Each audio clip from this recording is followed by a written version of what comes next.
ចិត្តអត់ធ្មត់សុភាពរាបសារដែលគោរពអ្នកដទៃ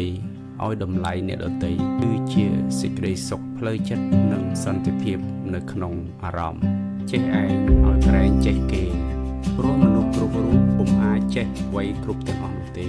ហើយត្រូវចេះឲ្យតម្លៃការងាររបស់ខ្លួនឯងនិងការងាររបស់អ្នកដទៃមិនត្រូវមើលងាយអ្នកនៅជុំវិញខ្លួនឬក៏វត្ថុនៅជុំវិញខ្លួនឡើយគួរតែស្វែងយល់ពីសារៈប្រយោជន៍របស់អ្នកដទៃនិងសារៈប្រយោជន៍នៅវត្ថុដែលនៅជុំវិញខ្លួនយើងស្មោះត្រង់នឹងកិច្ចការងារតូចនោះឈ្មោះថាអ្នកនឹងស្មោះត្រង់នឹងកិច្ចការធំដែរធ្វើការងារឲ្យអស់អំពីចិត្តនោះអ្នកនឹងទទួលបានផលតបស្នងតាមផលដែលអ្នកបានធ្វើសេចក្តីស្កប់ស្កល់បណ្ដាលឲ្យអ្នកមានអារម្មណ៍ស្រស់ស្រាយនិងស្ងប់សុខ